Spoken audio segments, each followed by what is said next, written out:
discuss the kettlebell swing. Do we swing light and fast, or do we swing heavy and slow to develop more of that kind of one-shot deal? So the answer is simple. Yes. Again, it depends on your desired result. If you're looking to increase your cardiovascular and muscular endurance, obviously, then you want to go with the lighter, faster, higher rep training with the kettlebell swing. And if you want to get a little more raw power, one-shot deal, then you're going to go with the heavier kettlebell swing. Both of them have use. You need to put both into your training, so make sure you program them all into, become well-rounded and, reach your peak of physical conditioning.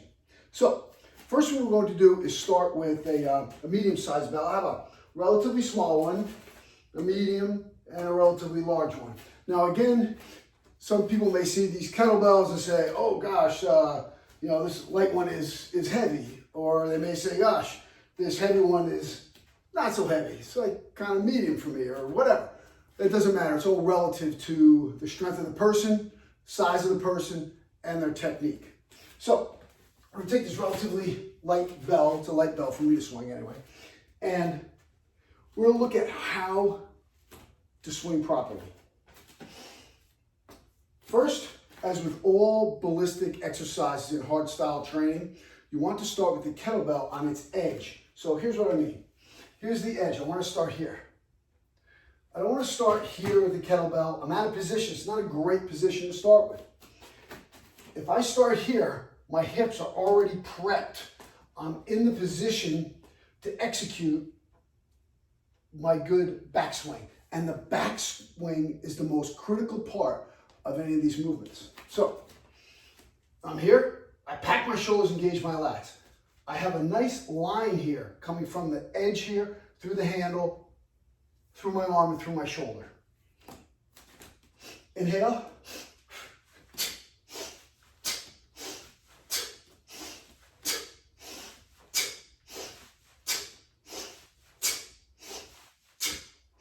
So you're going to notice that there was a little bit of a dither on the bell because it had a lot of power coming up and then a lot of power going down, the eccentric and the concentric. Those you can really take good advantage of with this exercise. So that's why a kettlebell swing is, the mother of all kettlebell exercises. So notice when we're doing that, the top of the swing looks like what? It's reminiscent of what? Our plank, right? The only thing, our feet aren't, together as you would be on a plank, a little bit apart, because you have to accommodate the bell. And that's another thing too that I noticed that people do. They put an exceptionally wide stance when they're swinging kettlebell. It's unnecessary. Here, I'll take this medium-sized bell and I'll show you. You don't need your feet like this. I'm not able to access my glutes enough, and I'm doing a lot of hip work here, and it's just not the best position for them. I want to be able to access my glutes and get all that power from the glutes, en route my hip extension. So, pack the shoulders, engage the lats. This I'll give a front view with the medium bell. Notice the width of my stance. What's it about shoulder width apart? You don't want to come here. No reason to do that. Here. Your stance only needs to be wide enough to accommodate the bell swinging between your legs.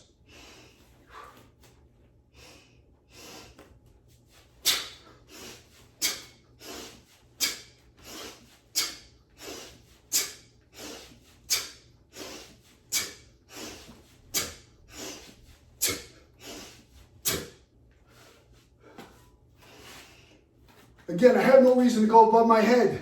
That's not the point of the kettlebell swing. Here what I'm doing is shooting the power outward.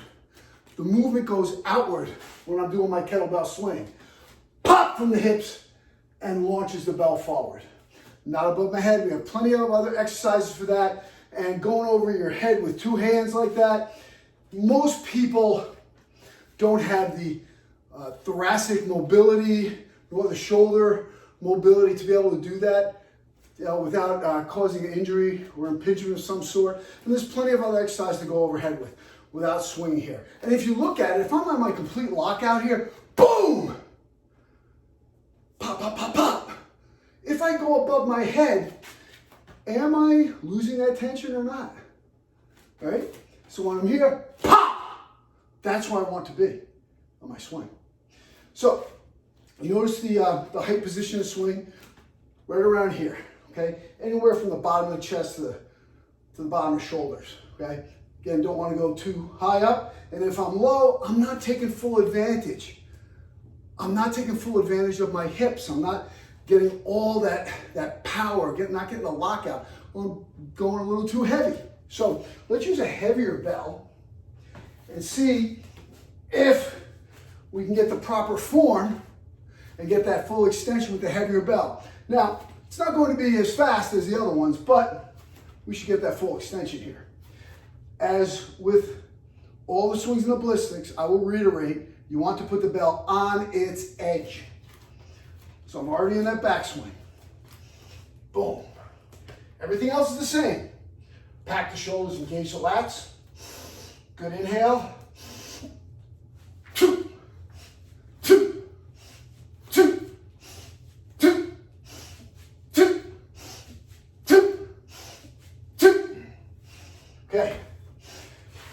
Did get the bell up in the right position, but what is it dependent upon? It's dependent upon that backswing. A lot of people make a mistake and they'll do a thing called short swinging. And you'll be able to see it because they're gonna have their wrists down here. You wanna get your elbows between your thighs. Because ideally, you want to have your body at, you wanna have them at 2 and 8 or 6 and 4, or 4 and 10, however you depend on how you're looking at the clock, right? So you could be at 9 and 3 if you want, but you want to be at least at 10 and 4. And if I'm here, I'm not. And people, especially when they're going with a higher weight kettlebell, they won't do the full swing and they wind up hurting their backs, hurting their shoulders and so forth. Well, because you're doing it properly, you're short swinging it. And then what's going to happen there, you have to, in order to get the bell up, you have to lean back here. As soon as I lean back here, I open up and lose tension here, and all the stress goes to my low back, and I wind up hurting my back. And instead of doing the single best exercise for strengthening your back, you're doing a lot of damage. Why? Because you're not executing the technique properly. So watch again, pay close attention to where my hands are and my elbows and the position of my body. A lot of times I'll go down to 9 and 3. I'm a little more flexible than a lot of people, my size anyway. So here.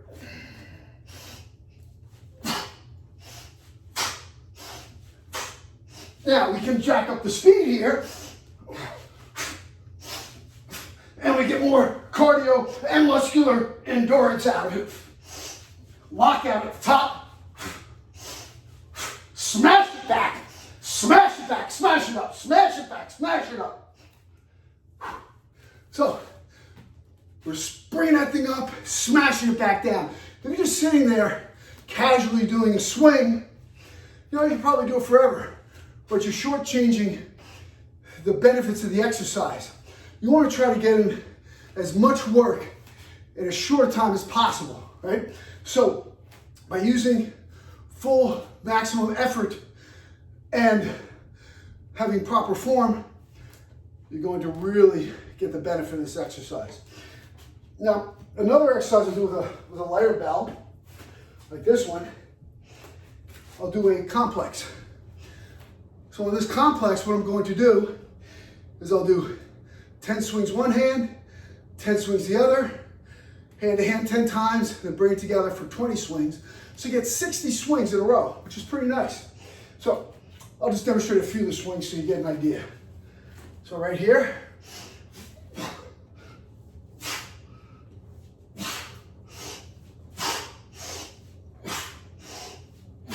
Then we do our hand to hands.